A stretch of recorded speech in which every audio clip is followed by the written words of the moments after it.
एक दफ़ा दूध पाक पढ़ लो सारे। अस्सलातु वस्सलामु अलैका या सय्यदी या रसूल अल्लाह व अला आलिका व अस्हाबिका या सय्यदी या हबीब अल्लाह। आज हम आजिज़ी की अहमियत के ऊपर बात करेंगे।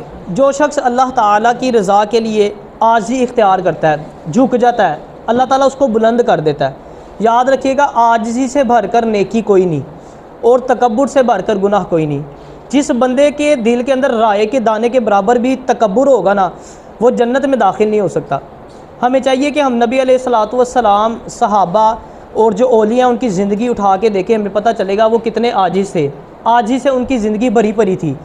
मदीना मुनव्वरा में ना जो लोंडी होती है ना, लोंडी का पता है ना आपको, गुलाम जो होती है, उसको भी यहाँ तक परमिशन थी कि वो नबी अलैहिस्सलातु वस्सलाम को कहीं भी साइड पे अलहदा आवाम से सेपरेट खड़ा करके आपसे अपनी कोई बात बयान कर सकती थी। अपनी कोई शिकायत हो किसी के ख़िलाफ़ वो बयान कर सकती थी। अपनी कोई क्या कहते हैं उसको, अर्ज़ पेश कर सकती थी अलहदा से। नबी अलैहिस्सलातु वस्सलाम ने कभी इस चीज़ का जो है वो मतलब माइंड नहीं किया कि मैं अल्लाह का नबी हूँ, रहमतुल लिल आलमीन हूँ मैं, तो मैं इसकी साइड पे खड़ा होकर बात सुनूँ, इसकी मेरे पास इतना वक्त है। यहाँ पे आप देख लें, ऑफिसर से 10 मिनट लेना होना वो कितने मुश्किल होते हैं हमारे लिए। फिर आप नबी अलैहिस्सलातु वस्सलाम की ज़िंदगी उठा के देख लें। आप अपनी जूती खुद ही गांठ लेते थे, आप अपने कपड़ों को पैबंद खुद ही लगा लेते थे, आप घर में झाड़ू दे लेते थे, आप आटा गूंद लेते थे। ये छोटे छोटे काम जिनको हम लोग अपनी तौहीन समझते हैं, नबी अलैहिस्सलातु वस्सलाम अल्लाह के हबीब हैं, छोटे छोटे काम अपने खुद ही कर लिया करते थे। हम लोग इन चीज़ों से कतराते हैं। इसी तरह आप देख लो, हज़रत अबू बकर सिद्दीक़ रज़ी अल्लाह तआला अन्हु, एक मरतबा ना आपने एक परिंदे को देखा। उस परिंदे को देख के आपने कहा कि काश मैं एक परिंदा होता और मुझे इंसान ना बनाया गया होता। ये आजिज़ी थी, मतलब अल्लाह के खौफ से ये बात कर रहे थे कि इंसान हूँ मैं, इंसान का ज़ाहिरी बात हिसाब होगा क़यामत वाले दिन। अब मुझे बताएं, क्या हज़रत अबू बकर सिद्दीक़ रज़ी अल्लाह तआला अन्हु के जन्नती होने में कोई शक है? आपके कोई नेक होने में कोई शक है? किसी भी किस्म का कोई शक हो? नहीं है ना।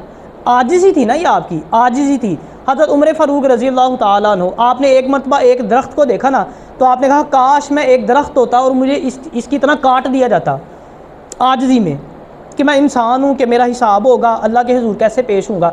अब आपके भी जन्नती होने में कोई शक नहीं है, तमाम सहाबी जन्नती हैं और इतने बड़े सहाबी। लेकिन आजिज़ी की ये इंतहा थी कि कहते कि काश मैं दरख्त होता और मुझे काट दिया जाता। मतलब इतने आजिज़ थे। इसी तरह आप किसी वली को उठा के देख लें, जितनी मर्जी उनकी नेकी होती थी, उन्होंने कभी अपनी इबादत के ऊपर तकब्बुर नहीं किया।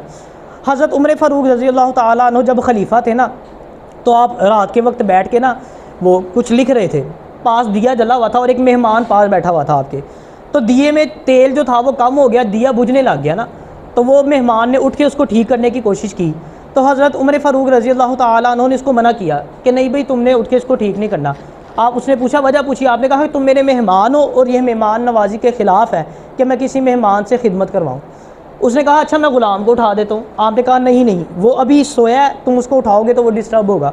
आप ख़ुद उठे, खलीफा थे आप खुद उठे, आपने उसके अंदर चिराग में तेल भरा, तेल भर के उसको सेट किया, उसको दोबारा चलाया। जब आप बैठे ना, तो उस शख्स ने पूछा कि ए अमीरुल मोमिनीन, आप खलीफा हैं, आप खुद ही उठ के आपने चिराग ठीक कर दिया? तो आपने बड़ा प्यारा जवाब दिया। मैंने जब ये पढ़ा ना, मेरा दिल खुश हो गया। आपने कहा कि मैं चिराग को ठीक करने से पहले भी उमर ही था और इस चिराग को ठीक करने के बाद भी मैं उमर ही हूँ। यानी कोई मेरी इज्जत में कमी नहीं आ गई। हम छोटा काम कोई करना, हम समझते कि यार कोई देख लेगा तो ये बेइज्जती हो जाएगी, इंसल्ट हो जाएगी, क्योंकि मेरा मकाम। आपने कहा मैं पहले भी उमर ही था और ये ठीक करने के बाद भी मैं उमर ही हूँ, मेरी इज़्ज़त में कोई कमी वाक़या नहीं हुई। इसी तरह हज़रत अली रज़ी अल्लाह तआला अन्हु ने ना एक मरतबा अपने ग़ुलाम को कहा कि जाओ अपने लिए और मेरे लिए एक जोड़ा ख़रीद के लेके आओ। वो ग़ुलाम गया, उसने जाके एक जोड़ा एक्सपेंसिव जो था, अच्छी क्वालिटी का था, एक वो लिया हज़रत अली रज़ी अल्लाह तआला अन्हु के लिए। एक सूट उसने लो क्वालिटी का जो सस्ता था वो अपने लिए लिया। जब वो लेके आया ना, फिर हज़रत अली रज़ी अल्लाह तआला अन्हु उसको अपने साथ ले गए दर्जी के पास सिलवाने के लिए।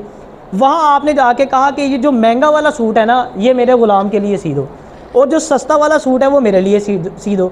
अब जो ग़ुलाम था वो हैरान हुआ, उसने पूछा अमीरुल मोमिनीन, आप खलीफा हैं, आप अमीरुल मोमिनीन हैं, आपको इस महंगे सूट की ज़रूरत है, आप ये पहने।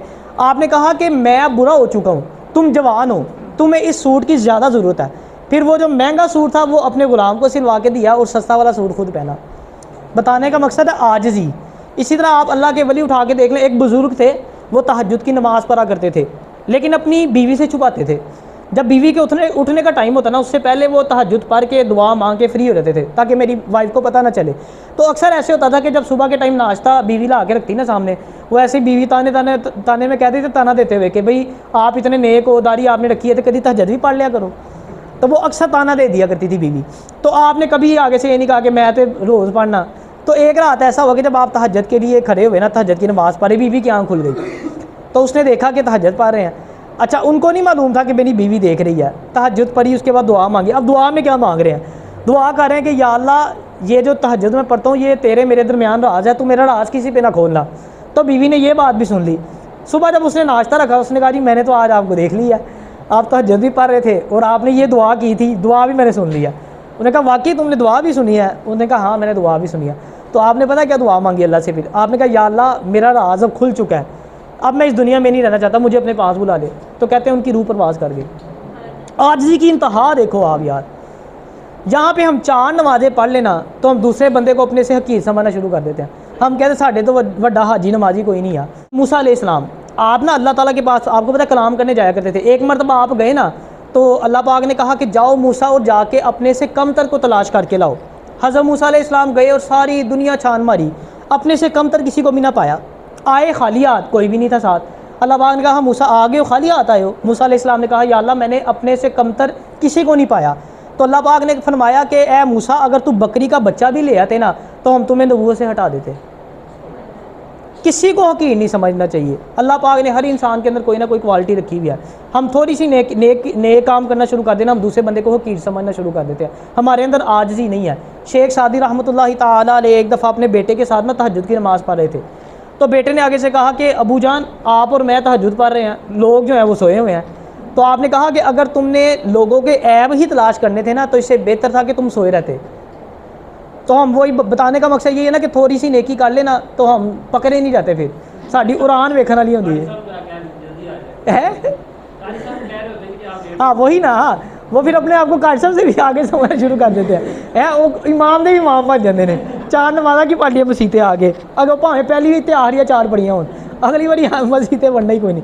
तो अब इसी तरह देख लें, हम लोग अपनी ज़िंदगी में अगर हमें तरक्की मिलती है, हम आगे बढ़ते हैं, हम प्रमोट होते हैं, तो बजाय कि हमारे अंदर आज ही आए, हम फ़िरौन बनना शुरू कर देते हैं।